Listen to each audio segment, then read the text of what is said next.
ce geste de toi viendra mon secours. Viens semer dans mon âme le grain de l'amour.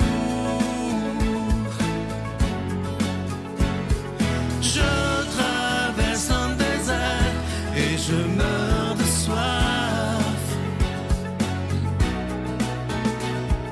Montre-moi le mystère qui garde la foi.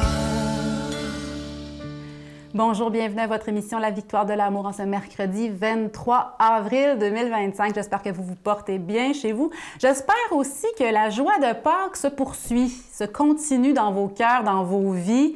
C'est quoi ça, la joie de Pâques? Eh bien, c'est ce que l'on cherche à rayonner. C'est cette lumière que l'on cherche à rayonner dans nos vies. C'est tout simple. C'est cette joie-là des cadeaux mal emballés. Cette joie qui a traversé la mort. La joie de Pâques, c'est la joie infinie, la joie du ciel, la joie éternelle d'avoir traversé par amour la mort, nos difficultés, nos épreuves. Jésus est venu, par sa mort et sa résurrection, faire en sorte qu'on puisse espérer la joie de Pâques pour tous les jours de notre vie. Bon, on est d'accord. Chaque jour, on a des hauts et des bas. Parfois, il y a même des saisons plus sombres dans nos vies. Peut-être qu'aujourd'hui, vous traversez quelque chose de difficile. Courage, tout finit par passer. Et c'est la victoire de Jésus sur la croix, sa résurrection au matin de Pâques, qui nous confirme que la victoire est déjà acquise. On a déjà cette assurance qu'on peut entrevoir qu'il va avoir un dénouement heureux, qu'il va avoir une fin à toutes nos épreuves, qu'on va pouvoir retrouver la joie. J'aimerais m'appuyer aujourd'hui sur le psaume 117 dans la Bible. Le psaume 117 dit plusieurs belles choses. J'en ai retenu deux parce que ça appuie ce que je veux vous dire là. La pierre qu'ont rejetée les bâtisseurs est devenue la pierre d'angle. Bon, je ne suis pas ingénieure, je n'ai pas la prétention je m'y connais pas tant que ça en construction, sauf qu'on sait que dans certaines constructions, il y a une pierre qui fait tenir un arche. Et ça, c'est comme mystérieux. Quand on n'a pas étudié l'ingénierie, comment ça se fait que c'est cette pierre-là alors qu'on ne dirait pas que c'est elle qui supporte tout? Pourtant, c'est elle qui supporte tout. Eh bien, c'est ça. La pierre qu'ont rejetée les bâtisseurs est devenue la pierre d'angle.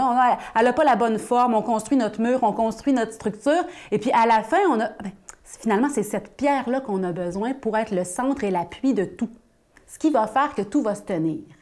Eh bien, ça, c'est la mort de Jésus. C'était indescriptible comment les gens, ça les a plongés dans le désespoir. Comment ça se fait? On pensait qu'il était Dieu, on pensait qu'il était notre sauveur, et voilà qu'il est mort sur une croix, comme un vulgaire pécheur, Et pourtant, c'est par sa mort qu'on peut avoir accès à la résurrection, qu'on peut voir la puissance de sa résurrection. C'est pareil dans nos vies. Nos épreuves, nos blessures du passé, c'est là que le pardon peut faire en sorte qu'on devienne un témoignage. Quand on a traversé l'épreuve, quand on a réussi à pardonner, eh bien là, on est porteur d'une lumière qui nous dépasse, de la lumière de la bonne nouvelle. C'est ça la lumière de la bonne nouvelle, c'est ça la joie de Pâques. Nous sommes sauvés. Nous sommes sauvés. Et un autre bout du psaume 117, « Seigneur, je te rends grâce, car tu m'as exaucé, tu es pour moi le salut. » Notre Père qui es aux cieux, que ton nom soit sanctifié, que ton règne vienne, que ta volonté soit faite sur la terre comme au ciel. Donne-nous aujourd'hui notre pain de ce jour. Pardonne-nous nos offenses, comme nous pardonnons aussi à ceux qui nous ont offensés. Et ne nous laisse pas entrer en tentation, mais délivre-nous du mal, car c'est à toi qu'appartiennent le règne, la puissance et la gloire pour les siècles des siècles. Amen. La Victoire de l'amour vous invite à célébrer 30 ans d'amour au Centre Vidéotron de Québec, le 24 mai 2025, de 13h à 17h. avec Mélissa Bédard, Patrick Normand, Nathalie Laure, Guylaine Tanguay et la présence exceptionnelle de Michel Thor. Témoignages et conférences avec Sœur Angèle, Dominique Bertrand, David Bernard, Christine Michaud, Martin Larocque, Claire Jacques, Victor et l'équipe de la Victoire de l'Amour. Billets en vente maintenant sur lavictoiredelamour.org. Encore une fois, je vous présente ce magnifique cadeau du mois d'avril. Il s'agit du symbole de la victoire de l'amour. Vous le voyez à l'écran présentement, qui est en acier inoxydable. Ça vient avec la chaîne qui est en acier inoxydable également. Ça ne ternira pas. Et évidemment, ce bijou, il est déjà béni. Je vous rappelle que vous le recevrez avec un don de 25 $ et si vous en voulez deux, avec un don de 40 $. La carte de Marie est toujours disponible, elle aussi qui est en acier inoxydable. Et aujourd'hui, encore une fois, je veux vous dire des milliers de fois merci parce qu'ensemble, on a bâti cette œuvre, on a bâti cette émission. Et je veux vous dire merci parce qu'il y a des gens qui m'écrivent parfois, qui me disent « Sylvain, ça fait 30 ans qu'on écoute. » Alors, merci de tout mon cœur. Et ce que je trouve merveilleux, c'est qu'à tous les jours, il y a de nouveaux auditeurs. Et même maintenant, à cause d'Internet, c'est en France, en Belgique, un peu partout dans les pays francophones, que je salue d'ailleurs. Alors, merci de tout cœur de ce que vous faites pour la victoire de l'amour, parce que pour moi, c'est de vous savoir là depuis aussi longtemps, ça me touche énormément. Alors, merci de tout cœur. Voici comment vous procurer ces deux cadeaux. Par la poste, à la Victoire de l'Amour, casier postal 120, succursale Boucherville à Boucherville, le J4B 5E6, ou par téléphone, par carte de crédit, du lundi au jeudi, de 8h à 17h, au 514-523-4433, ou à notre numéro sans frais, le 1-888-811-9291. Également sur notre site Internet, le www.lavictoiredelamour.org. Avec votre don, vous recevrez aussi un reçu pour fin d'impôt. Merci de donner des mains à la Providence. Merci d'investir dans votre foi.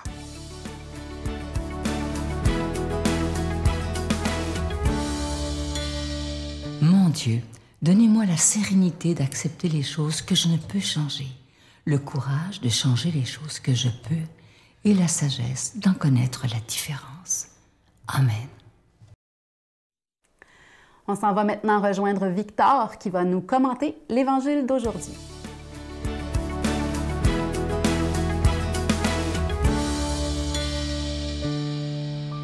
Ce qui me touche dans l'Évangile aujourd'hui, c'est Jésus qui nous apprend à prier. Et en fait, par un moyen un peu détourné. Mais là, le passage d'Évangile qu'on peut lire aujourd'hui, c'est le passage où Jésus, après la résurrection, va voir les disciples d'Emmaüs. En fait, ils sont très tristes, et puis Jésus va les voir. Ils ne le reconnaissent pas tout de suite. Là, les deux disciples marchent, tristes, désespérés, vers Emmaüs, et puis Jésus les rejoint, et au départ, il dit simplement « De quoi est-ce que vous discutez en chemin ?» Il s'intéresse à eux très simplement. D'abord, il vient rejoindre les disciples là où ils sont.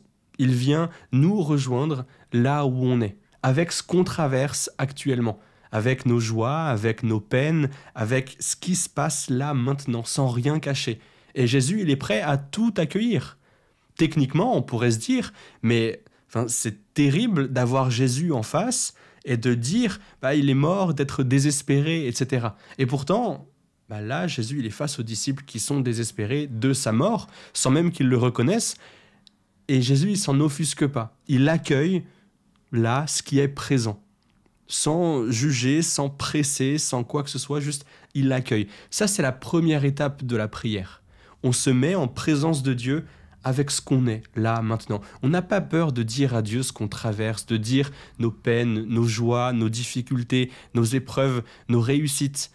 N'ayons pas peur de lui confier simplement la situation. Il l'écoute, il l'accueille. La deuxième étape, c'est Jésus qui prend le lead, qui prend un peu les rênes de la discussion et puis qui commence à les enseigner. Et puis, il leur parle des Écritures, il leur parle des textes saints qui annonçaient le Messie, et puis il leur parle de tout ce que le Messie devrait vivre. Et puis en fait, il parle par là de ce qui devait lui arriver à lui-même en disant « Mais vous voyez ce qui devait arriver pour mener à la résurrection du Christ ?» Et vous voyez là précisément où on en est. Donc en fait, Jésus, il est en train de les enseigner, il est en train de les guider petit à petit vers une plus grande compréhension de lui-même. Et c'est ce qui se passe aussi durant la prière. quand on n'a pas peur d'être en présence de Dieu, de lui donner tout ce qu'on a, tout ce qu'on est, Dieu, il prend tout ça et puis il nous enseigne, il nous fait passer à une étape supérieure et puis il nous révèle des choses sur notre vie. Et il y va progressivement, doucement. Il ne nous brusque pas, mais il fait les choses efficacement quand même. Et ensuite, après cette discussion, Jésus, il est avec les disciples et puis il fait mine de continuer son chemin parce que les 2 disciples sont arrivés à destination. Et là, il l'accueille chez lui.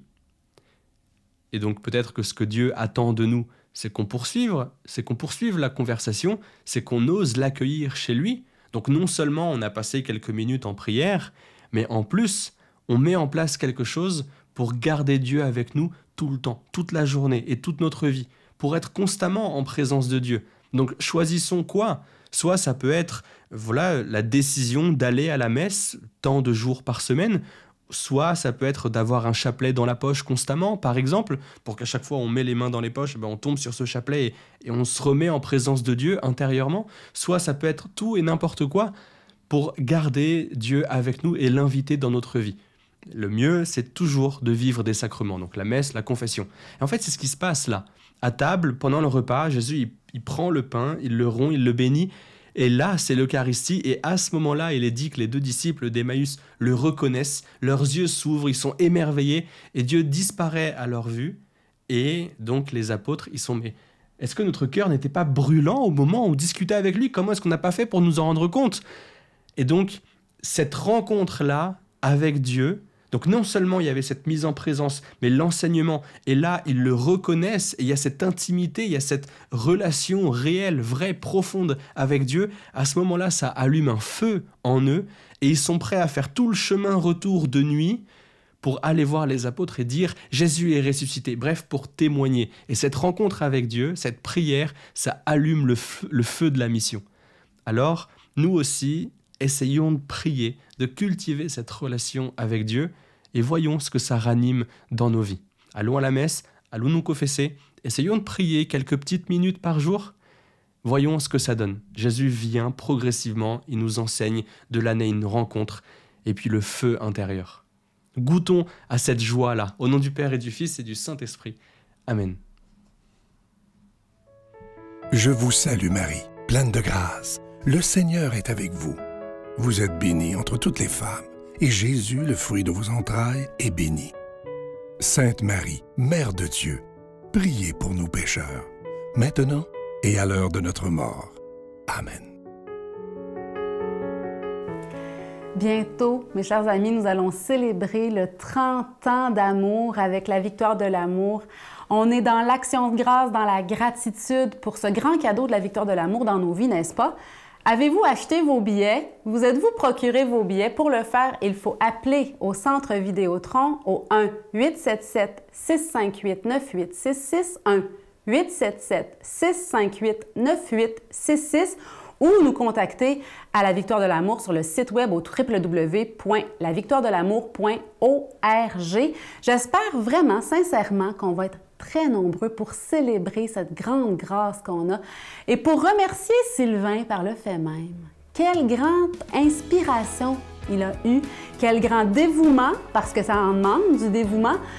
Célébrons ensemble cette grande victoire, justement, de pouvoir annoncer la bonne nouvelle de l'amour de Dieu sur Internet et à la télévision.